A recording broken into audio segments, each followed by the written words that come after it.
But I noticed something strange while booking my Asian getaway. My plane seems to be making a detour over Alaska.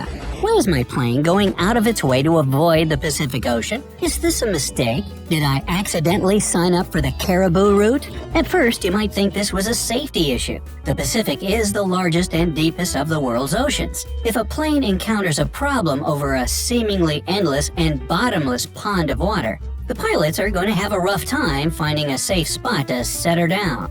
Alaska might not be overpopulated with international airports, but it's a lot better than the middle of the ocean. How's that for a tourism slogan? Alaska. At least it's better than sinking. Okay, I apologize, Alaska. Guessing that it was a safety precaution wouldn't be entirely wrong. When planning a route, many pilots prefer to maximize the number of airports along their path. Emergencies are incredibly rare relative to how many planes take to the skies every day. But I can't think of many things more stressful than losing an engine 30,000 feet over the middle of the Pacific Ocean. That said, it isn't the main reason airlines tend to avoid making a straight shot east to west. Ultimately, it comes down to saving fuel and time. It's easy to forget that an airline is a business whose profits depend on how quickly and cheaply it can move passengers between destinations. People also prefer to get to their next stop as quickly as possible, so it's a win-win for both airlines and passengers. Long story short, which is not my forte, speed is usually the primary factor in determining a plane's flight path. Excluding special circumstances such as passing through the jet streams or other meteorological concerns, the fastest route is almost always the one closest to a straight line. But wait, just look at that flight path. It's anything but a straight line. Well, yeah, when you look at it on a flat map. But our planet isn't flat now, is it? It can be confusing since we're used to looking at our world on a two-dimensional plane. Unless you bust out a globe each time you need to check where some city or country is located, you probably look at a world map. So, on a 2D map, making a giant rainbow to avoid the Pacific Ocean looks like a much longer route. But since the Earth is a sphere, more or less, but more on that later, a straight line is going to look very different in three-dimensional spaces. Okay, let's do a little experiment. Got a globe nearby? Oh yeah, I just said most of us use Google Maps. Alright, here. I'll show you on mine. I put one end of a string on Los Angeles and the other end on Tokyo. When I pull it tight, you'll notice that the string isn't running exactly parallel to the lines of latitude printed on the globe. Instead, it'll bend slightly upwards as it follows the curvature of this mini Earth I got at the bookstore down the road. This effect is even more pronounced in practice because my globe isn't a perfect recreation of the real deal. In fact, the problem is that it's too perfect. You see, unlike a globe, the Earth isn't a perfect sphere. Our planet is slightly bigger around the middle, kind of like me after the holidays. Wait, who wrote that? When looking at pictures taken from outer space, the difference isn't enough to notice. The planet is so big that it's easy to lose track of a few hundred miles here and there. But check it out. If you could take a giant string and measure the Earth's circumference through the poles, you'd need 24,860 miles of string. But if you do the same at the equator, it would jump to 24,900 miles. Why is that, you ask? Well, it's because our planet rotates on its axis. Ever spin yourself really fast on the playground merry-go-round when you were a kid? Remember feeling like the thing was going to throw you out to the sides? Actually, I remember I was throwing up a lot. Not a good ride for me. Anyway, something similar happens to the Earth's midsection as it spins. The force causes it to bulge out. Yes, it's spinning fast enough to do that. Anybody tuning in from the equator right now, you're currently moving about 1,000 miles per hour.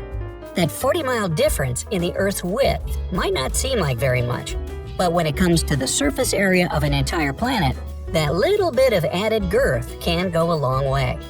The combination of these two factors, the curvature of the Earth and its extra equatorial width, I like that, mean that curving toward the poles is a shorter distance than flying, what seems like on a map, straight across. None of this is to say that planes never cross the Pacific Ocean.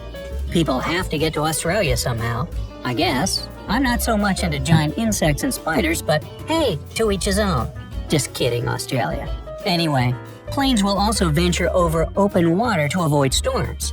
While aircraft can outclimb some types of severe weather such as hurricanes and tropical storms, seemingly mundane thunderstorms are surprisingly challenging.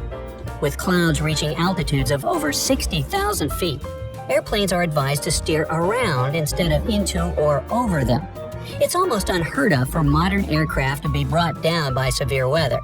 But bad enough turbulence can cause injuries to passengers and crew if they, and all the stuff they packed with them, get tossed around the cabin. The takeaway here is keep your seatbelts fastened at all times. Another reason planes will sometimes brave an oceanic voyage is to take advantage of the smoother ride. Even in clear weather, there's much less turbulence over water than over land. This is because the primary source of turbulence is hot air rising up from the ground. Hey, there's a lot of hot air rising up from this microphone.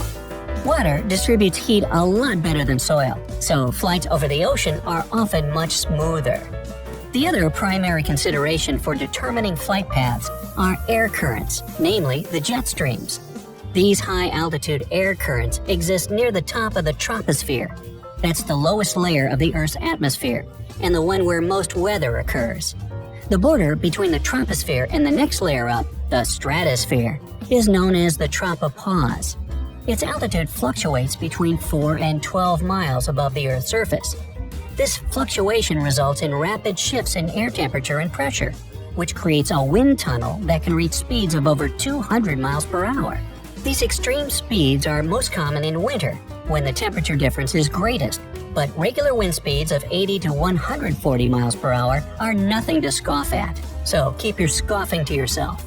There are 4 main jet streams, 2 in each hemisphere, and thanks to the Earth's rotation, they mostly flow west to east. The 2 most important for air travel are the polar jet stream, which forms near the Arctic Circle, and the subtropical jet stream near the equator. Both are thousands of miles long, despite being only a few miles wide.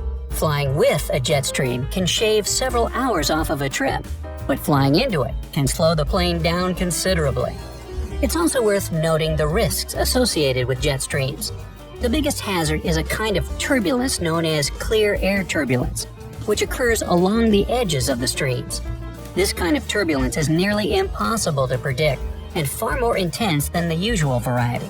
Turbulence-related accidents are rare, but they are possible. One particular serious incident happened in 1997 when a plane flying from Tokyo to Honolulu suddenly dropped after hitting a patch of clear air turbulence. The pilots were able to regain control, but many passengers had been thrown from their seats really hard by the sudden descent. With that danger in mind, flight plans need to be carefully calculated to take advantage of the jet streams without putting the plane at risk. Repeat after me. Keep your seatbelts on at all times while flying. Understanding why planes take the routes they do often comes down to facts that we don't usually think about in everyday life. The jet stream mostly affects things tens of thousands of feet in the air, and the curvature of the Earth doesn't really matter unless you're traveling hundreds of miles per hour over vast distances. I don't know about you, but my car can't quite manage either of those things. At least not yet. I have a few ideas, but we'll save that for a video titled 7 Things You Shouldn't Strap Rockets To.